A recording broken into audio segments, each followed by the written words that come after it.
If your television screens are looking a little purple, that's completely normal because we are in the Wheat and Soils Lab with Extension Wheat Pathologist Bob Hunger. And Bob, tell us a little bit about what you have going on here. Well, this lab is, as you said, our soils lab. It's our dirty lab where we work with the samples we bring in. It's where we grow plants, and that's why we have these growth lights in here. Behind me over here are some plants that are just about fully mature that we've been able to grow through the summer in this cool condition, but then we also have the lights to develop them. And then closer here are some plants that we're growing now. Actually, I'm growing these for use in a class that I teach, host plant resistance. And we also have some plants up front here that you can see are infected with powdery mildew. And in this lab, we grow these so that we have some of that inoculum we use to test the breeding lines as we go through the coming winter. Yeah, so and it's kind of hard to believe that wheat planting is already right around the corner. For those producers who are trying to take advantage of dual purpose, what's some of the optimum dates that they need to start thinking about to take advantage of that? Well, as Dr. Marburger mentioned a week or so ago, the optimum time for a dual-purpose wheat planting of that is around mid-September. For grain only, it's about a month later in mid-October. And that planting date is very important for the wheat plant, but it also has a huge impact on the wheat diseases that can occur.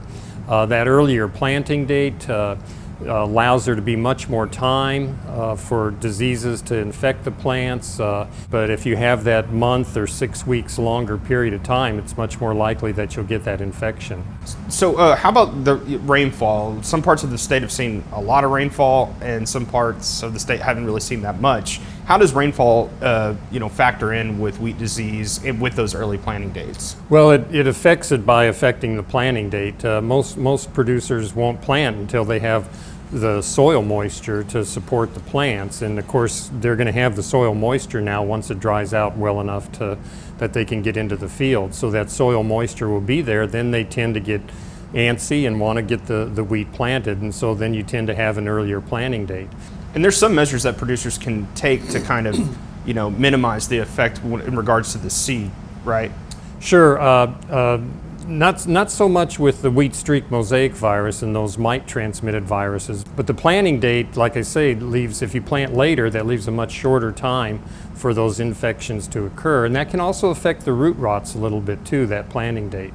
Now, seed treatments can help some as well, not with wheat streak mosaic virus, but with the aphid transmitted barley yellow dwarf, because the seed treatment will help keep the plants free of aphids for at least several weeks, up to maybe a month. And then it can also help with the root rots if it has a fungicide in it, because that fungicide can suppress some of that early season root rots that can infect the plants then. In regards to the seed treatments, you have a current fact sheet report out. Yeah, there's a current report, 7088. It talks about the effect of planting date on the different wheat diseases, on the root rots, and on these viruses, barley yellow dwarf and the mite transmitted viruses. That's available through the extension system here at OSU. All right, thanks, Bob. If you would like a link to that fact sheet, go to our website, sunup.okstate.edu.